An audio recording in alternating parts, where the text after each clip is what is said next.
What's up, everyone? Zero here, and welcome to the sibling series to Let's Talk Anime, which is Let's Talk Manga. And today we have a manga that's long overdue, and I made really long overdue. And I meant to touch upon this when it ended, and said manga being Heaven's Lost Property, or Sora no Otoshimono, which is its official name.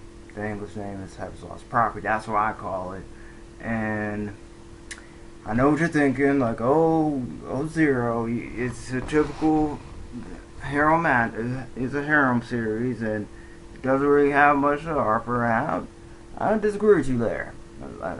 And for the fact that, one, like, things that don't see in a harem is like mainly the main character, that, like, Tonki knows what he wants, so that was a plus. And not to mention, like, not all of the girls in said harem were like stereotypical archetypes, because if you've seen like any harem, like, you know what I'm talking about. Like, just look at any harem manga known to date, and you will find the stereotypical things that have, like, that every harem like has, like childhood friend, your tsundere, the Ojo-sama, kudere, we'll say that, and no yandere present here. Well, chaos is kind of yandere, but I think I nailed it, man. Yeah, that's about it. Oh, and the nice type, you know, the one who's willing to do anything for the main character. But I digress. So here's a brief synopsis of the story. Sakura Tomoki has been having the strange dreams since he was a child, and wake up in tears. Sugita, an upperclassman at his school, believed the dream to be of the new continent. Later that night, while waiting under the cherry trees for Sugita and Sohara, his childhood friend, an angel comes flying down. And that's basically the whole series in a nutshell. But to his credit, it did pull some, like, real moments, though. I'm not gonna lie. Like, first off, you have, like, Tomoki just wanting, like, for him, like, in the opening chapter and the anime, he just wants, like, a peaceful everyday life, like, with nothing happening. And that's basically, like, the running gag in the series, because no day is, like, ever, like, not normal for him. Like, it's always something happening. Hence, like, Icarus showing up on his doorsteps, well, falling from the sky.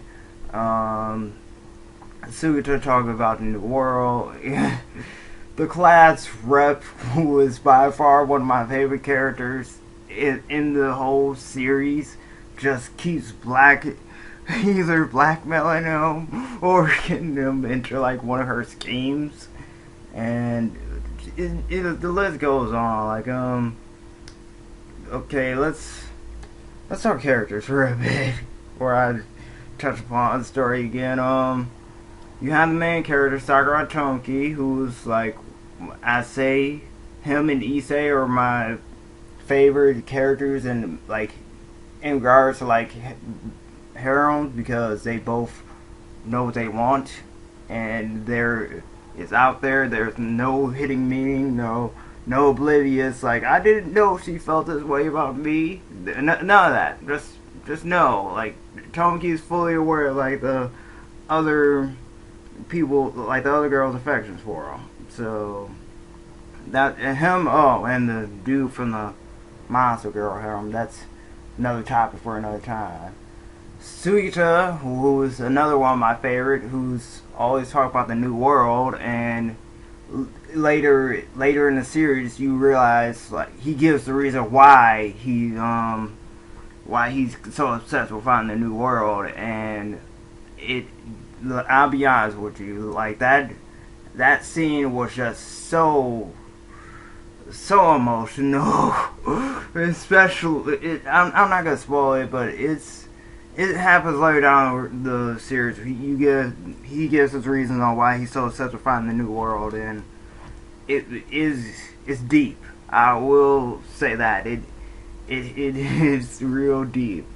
We have so hard his childhood friend, which again, like later down the line, you find like her character gets developed.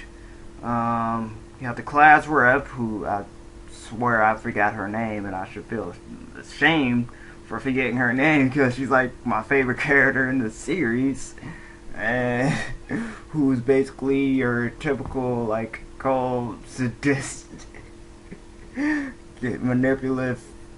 Like every bad adjective you can use to describe somebody, it's her, and I loved every minute of it. It's always the crazy ones. It's one of the sadistic ones for me. I did say this if I didn't make that clear. And then we get Icarus, who basically is there to serve off as, I guess, the first partner Tonki gets. Yeah, let's go with that, because, and then I compare her to like Rei from Evangelion, who is basically like the staple for all things Kuderi, which Icarus basically is, since she doesn't show like emotions a lot, and she starts developing emotions, and she's like Agus too, like Agus from Persona 3, so because that she also had to develop emotions for being like logical and whatnot, and that's what Icarus started doing. Like as the series go on, she started developing her feelings, and emotions, and start showing them, and it's quite a sight to see. It really is, like a hand number of times. And then we have Nymph, who again is, if you haven't seen my previous videos about Heaven's Lost Property, is again like the class rep, one of my favorite characters.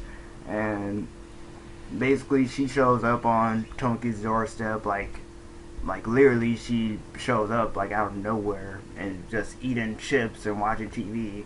And I think she kept calling him, I know she kept demeaning him, I forgot what she kept calling him, but she demeaned him a lot in the beginning, like as soon as they first met. And it was only as the series go on that she actually liked Tonki. She started to develop feelings for Tonki, so much so that we had that scene, like from, like I said, the other video, where she basically shut down what her foreign master is trying to get her to do. And it really, again, near the end of the series, it got really heated with her, and I was like, just wow.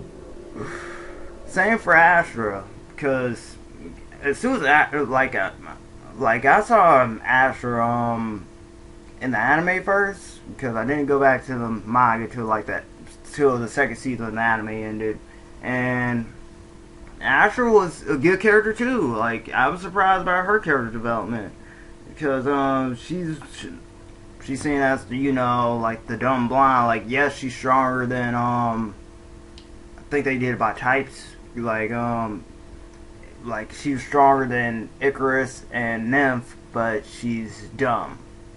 She's more powerful, but she's dumb, and that's what Nymph basically said. She did all her specs, and she's like, but Tonki doesn't have to worry. Like she's an idiot. That's why he doesn't have to worry. And she basically, at first she stayed with the class rep for a while, well in the anime anyway, and afterwards she was basically she just kept appearing randomly. And just, I'd say she's comic relief, because she was, and it was like it was just like the clueless idiot. I'd say like, oh my god, like how Icarus was like in the beginning, except after just straight stupid. She had that was it. That's all I can say. But it was so stupidly adorable in that it kind of overlooked. I overlooked that a bit. And like Nymph and everyone else before her, like later in the series, like her character's developed too, especially in regards to Chaos. Like Chaos, especially like her relationship with Chaos was just.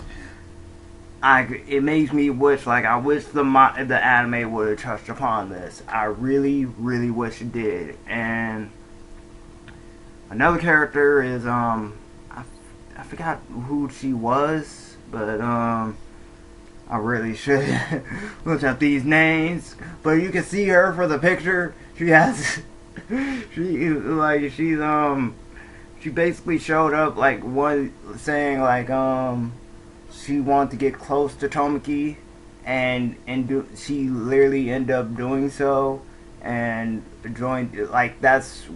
And I remember everyone had like a meeting saying what was going on because it was with Nymph and Sohara and Astra, and it was like, what's her relationship with Tomoki? And it was revealed she was an angeloid who was diving, I believe, and basically she wanted to be there so she could be a Tomoki, and she got that wish. So yeah, I know she joined their club for like a brief period, and then became a recurring character, and then became friends with Nymph. Like that was the thing. They were friends. Well, they started building a friendship because she went through a whole phase of trying to do like everything like Tomoki wanted, and I mean everything. It was a fun read, mind you. It was fun, and then we have another like a nurse angeloid. She appeared later in the series, and I gotta say, like, she was also not one of my favorites because of how basically she treated Nymph and her reason for hating Nymph. Like, because Sahara was like, why do you hate Nymph so much? And she basically explained why. And ever since, like, whenever, like, those two are in the same vicinity, like, she's always, like, beating her up. Like, no questions asked. Like, just did it. Like, that's it. And then we have Chaos, who's again she's been my favorite of Chaos. And she was introduced as third generation. I think she was third generation Angeloid, and she basically showed up like trying and I don't remember quite too fine like how the anime did it. Like I know they had her evolving there like near the end of the second season because that's the same series she got introduced. But in the manga, I know like she met Tomoki, and Tomoki ended up giving her some shoes, and it was also where, like I said in the other video, which was long ago, which I should stop referencing for now, is that like she overheard Tomoki saying he didn't want any more angeloids, and she took, because the master of the Cenobus, he didn't want her back until she beat Icarus, and Tomoki didn't want her, so she fled to the bottom of the ocean, and that's where she stayed for the majority of the series until the Black Icarus came, and she started devouring them, but stopped halfway through. And like I said, like the scene, that was the scene that got me when she teleported in with Tomoki. Like Tomoki's lying in bed, she just teleported in and was like sleeping in the bed with him and saying like, if she gets smarter, will he take her back? And this basically again like happens again towards the end of the series, and again, I'm not gonna spoil it. I'm not spoiling anything. It's just it escalated to a point where a certain scene happens, which I will say is like basically the equivalent to the end of Evangelion, which I'm not lying. Like literally, I will. That's all I'm gonna say. Like the ending is literally the equivalent to Evangelion, the end of Evangelion. And if you know how that ended, you basically know how this ended, which is pretty disturbing, seeing how that the series went on. And speaking of the series as a whole, like it was fresh. I'm not gonna lie. It was, first it started off lighthearted as hell to be exact. Had your funny moments, and then you have like your dark moments where it literally got serious. Like some serious shit happens. It does, like a lot. I'm talking like world only God knows serious. And we all know how serious that is if you know what happened to Canon. And basically they took that and just like kept upping it like every time. Like every time like something lighthearted would happen, like you have something that's equally like dark that happens. And that's one of the main appeals to the series for me. Like most people would like if you were to show somebody like I'd say the first episode, they'll shrug off like, oh, this is just a typical harem anime and not give it a second thought. Like, but if like you take if someone were to take time and actually read it, they see like it'd be like more than that, because shit gets to Tomoki a lot in the manga compared to like the anime. Anime not so much. The manga, yes, a lot of things happen that would just have Tomoki like questioning a lot of things. Also, it like, and as far as like comedy wise, I'd say like a lot of characters you like don't expect to be like comic relief or funny end up like unintentionally being funny. Like I'd say like one scene in particular would be well two. I can think of two right now. Would be one where the team goes dream diving and they end up seeing like because they want to see like the reason why Tomoki keeps crying in his sleep, and it basically shows like Sohara's dream where she, like Tomoki's being like real perverted towards her, and she hits him because she was like, yeah, you shouldn't be for thinking that, but Tomoki's like, this isn't my dream. And then she basically, like, as it goes on, she basically beats her.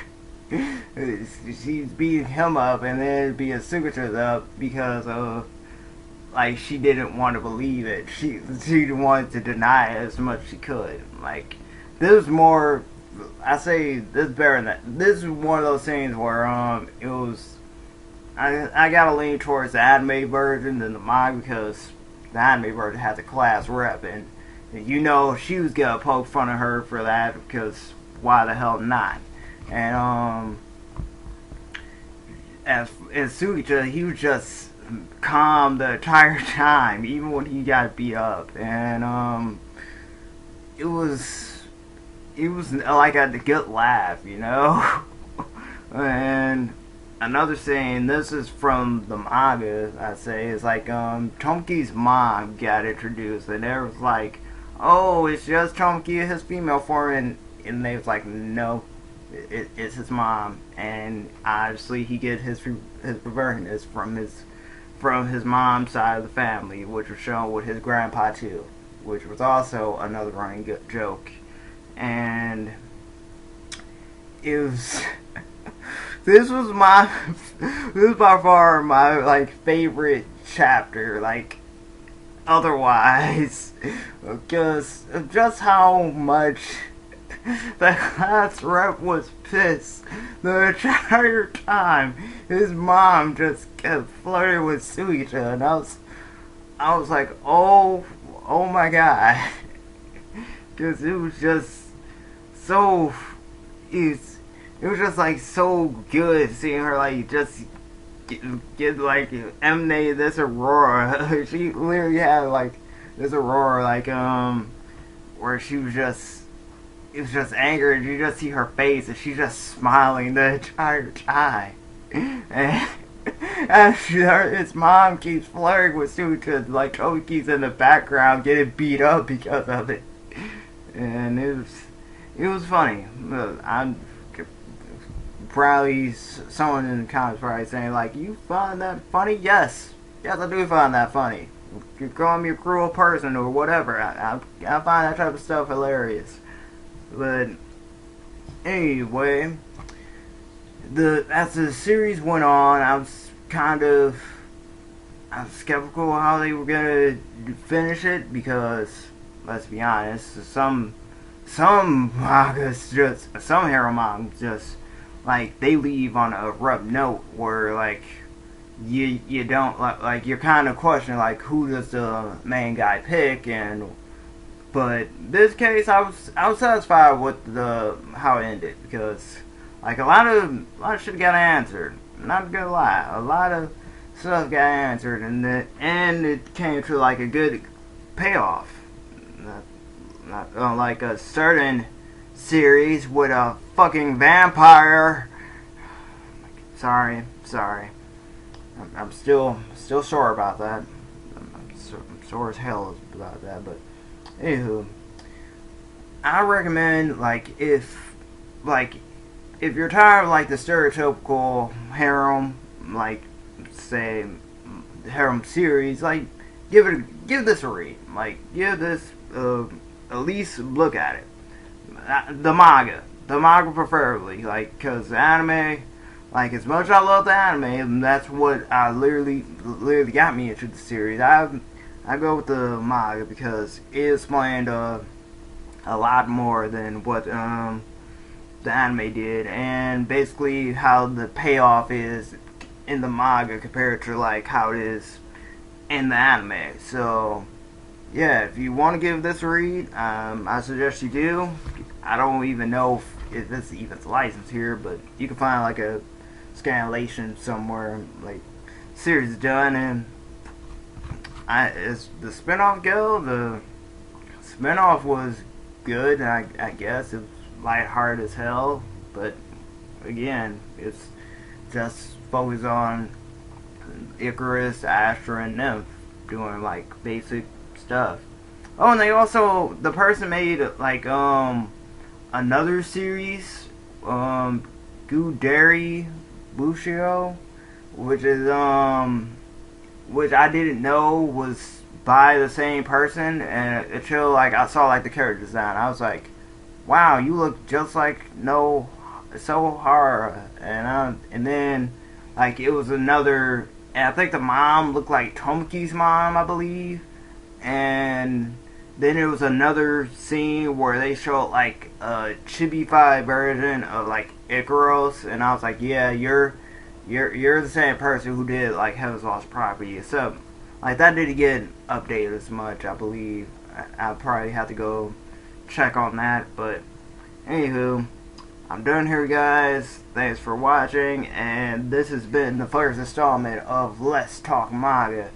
I'll be sure to see you on the next go around, and keep it classy. And there, I did it.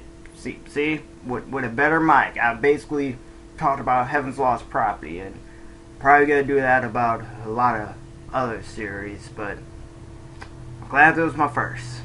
So expect more, people. Expect more.